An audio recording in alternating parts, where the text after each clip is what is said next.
You know that feeling when the world is glowing, but you're stuck in the dark. It's December in Ohio, and every window on our street is dripping with fairy lights. People are hauling 10-foot furs into their living rooms, and the Amazon trucks are basically doing laps around the block. But inside my house, it's quiet, too quiet. I'm sitting on the floor of a half-empty living room, holding my 6-month-old daughter, Maya. She's chewing on a plastic spatula, her favorite toy. And she has no idea that in 3 days it's her first Christmas. She doesn't know that under our non-existent tree, there isn't a single wrapped box. She doesn't know that the special dinner I have planned is a box of generic mac and cheese and a can of green beans from the local food pantry. I promised her. Before she was even born, I looked at my ultrasound and promised her she'd never have the holidays I had. I grew up in the rejection pile of the foster system. I spent my Christmases waiting for a miracle that never showed up.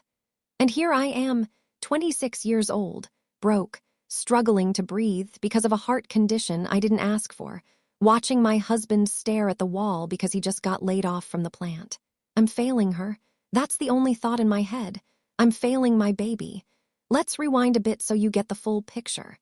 Life wasn't always this dumpster fire of a situation. A year ago, Mark and I were doing okay. We weren't bawling, but we were solid. He was a shift lead at the local manufacturing plant, good benefits, steady overtime. I was working as a dental assistant, and we had just moved into this modest little 2-bedroom rental. When we found out I was pregnant, we were hyped. We started a Christmas fund in a literal mason jar. We had dreams of the big rocking horse, the velvet dress, the whole 9 yards. Then the universe decided to throw us a curveball, or more like a wrecking ball. Halfway through the pregnancy, I started getting these palpitations. Turns out, I have a congenital heart valve issue that decided to flare up under the stress of pregnancy. I was put on bed rest, 1 income. We dipped into the mason jar for rent, then Maya arrived. She was perfect. 10 fingers, 10 toes, and eyes that look like they're full of stardust. But my recovery, not so perfect. I ended up back in the hospital with postpartum complications. More bills. The Christmas fund jar wasn't just empty, it was gathered dust in the back of the pantry. The final blow came 3 weeks ago. Mark walked in, his face gray. The plant was downsizing. Last in, first out. Just like that, the steady paycheck vanished. So here we are.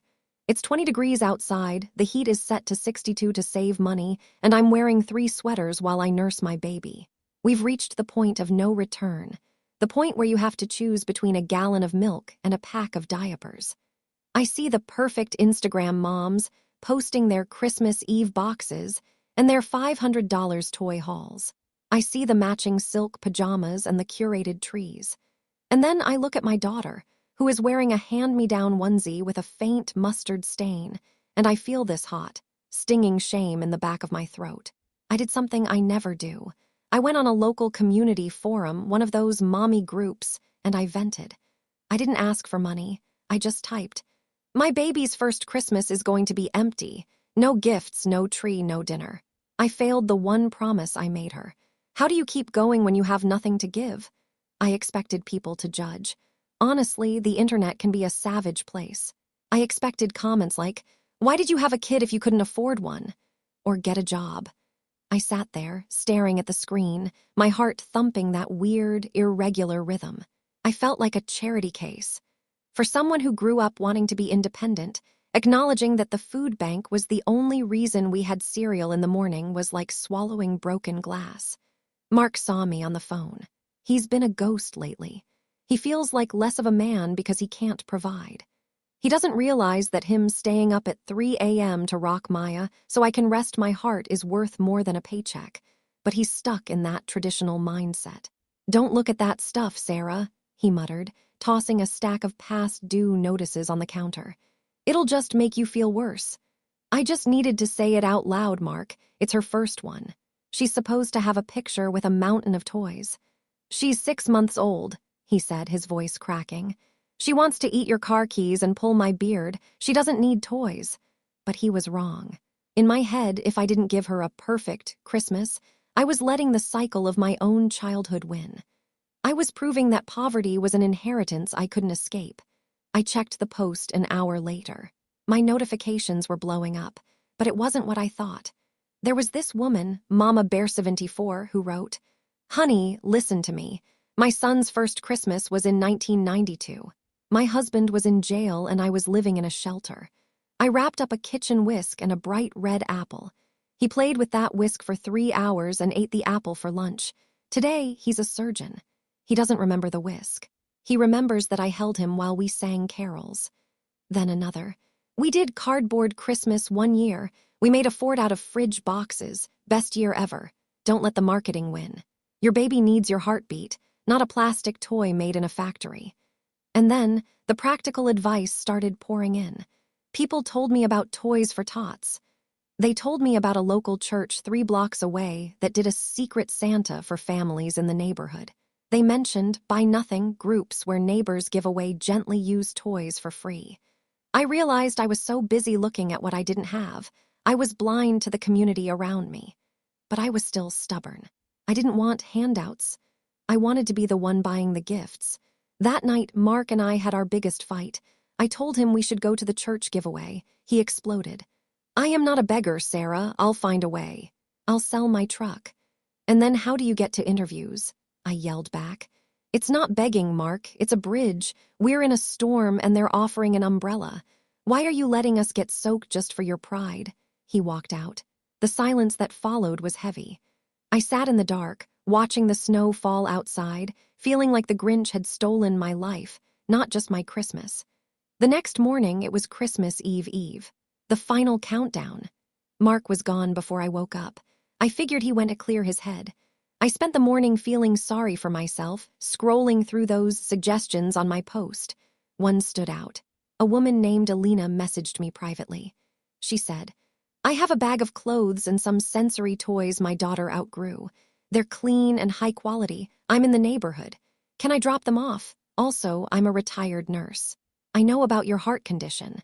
Sometimes the best thing you can do for your heart is to let someone else carry the load for a minute."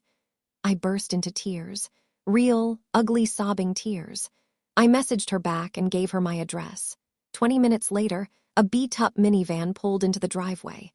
Alina was this tiny, energetic woman with silver hair and a grandma sweater. She didn't just bring toys. She brought a lasagna. "I made too much," she lied, winking at me. "And these toys, they were just taking up space. You're doing me a favor by taking them." She walked into my cold house and didn't judge the lack of a tree. She looked at Maya and cooed. "She's a treasure, Sarah. Look at her. She doesn't look like she's missing a thing." While Maya was distracted by a crinkly cloth book Alina brought, the older woman sat me down. "You're trying to compensate for your past," she said softly. "I read your post. You're trying to buy your way out of the trauma you went through as a kid. But Sarah, the perfect Christmas isn't a shield. It's just stuff. If you spend the day stressed and crying, Maya will feel that. If you spend the day laughing and floor playing, she'll feel that. Which gift do you think matters more?" After Alina left, I looked at the small pile of gifts. A stuffed elephant, some blocks, a few warm sleepers. It wasn't a mountain, but it was something. Then the door opened. Mark came in, his boots covered in slush. He was carrying something wrapped in a dirty tarp. "What is that?" I asked. He pulled back the tarp. It was a tree. Not a big, lush $100 tree. It was a Charlie Brown special, a little thin, a bit crooked, but it smelled like heaven. "I went to the lot down the street," he said, avoiding my eyes. "I offered to help them load cars and sweep up needles for 4 hours if they gave me a tree they were going to throw away. And..." He reached into his pocket and pulled out a small, plastic, my first Christmas ornament. "The guy at the counter gave me this. He said he liked my hustle." I looked at my husband, cold, tired, but standing tall. He had found a way to provide, just not with money. He provided with effort. He provided with love. Christmas Eve was a blur of making do. We didn't have ornaments, so we spent the evening cutting shapes out of old junk mail and magazines. We used dental floss from my old work bag to hang them. Maya thought the shiny paper was the greatest thing ever invented. We turned off all the lights except the one string of old LEDs Mark found in the basement. The house wasn't cold anymore. It felt cozy. For dinner, we had Alina's lasagna. It was the best meal I've had in years because it tasted like kindness. That night, as I was rocking Maya to sleep, I realized the palpitations in my chest were gone. My heart felt steady. I wasn't scrolling Instagram. I wasn't comparing our life to a filtered image. I was just there. Christmas morning came. There was no Santa magic in the traditional sense. But when Maya woke up and we put her in front of that scrawny tree with its paper ornaments, her eyes went wide. She reached out and touched a red paper star I'd cut out, and she let out this tiny, high-pitched giggle. We opened the few toys Alina had dropped off. Maya spent 45 minutes playing with the wrapping paper from the stuffed elephant. Mark and I sat on the floor, drinking coffee, watching her. "We did it," I whispered. "Yeah," Mark said, pulling me close. "We did." Later that afternoon, there was a knock on the door. It was a guy from the local church Secret Santa program. He had a box. "Someone nominated you guys," he said with a smile. Inside was a gift card for the grocery store, a box of diapers, and a small, handmade wooden rattle. I looked at the rattle and realized that our community had seen us. We weren't failing. We were just in a season of life that required a little help, and that was okay. So if you're out there right now and you're looking at an empty bank account and a big holiday, I want you to hear me. The pressure to be perfect is a lie. The Instagram Christmas is a setup for heartbreak. Your kids don't need a mountain of plastic to feel loved. They need a parent who is present. They need the warmth of a hug, the sound of a song, and the feeling of safety. Maya won't remember the lack of gifts. She won't remember that the tree was a freebie or that her ornaments were made of junk mail. But she'll grow up in a house where her parents didn't give up. She'll grow up knowing that even when the world gets cold, we find a way to keep each other warm. Real family isn't about the wrapped boxes. It's about the effort we make for each other. It's about the lasagna from a stranger and the tree earned with a broom. This Christmas, we didn't have much. But as I watch Maya sleep in her new, used sleepers, I realize we have everything we need. We have love, we have each other. And honestly, that's the only miracle I ever really needed. Merry Christmas, everyone. Hug your people, that's the real gift.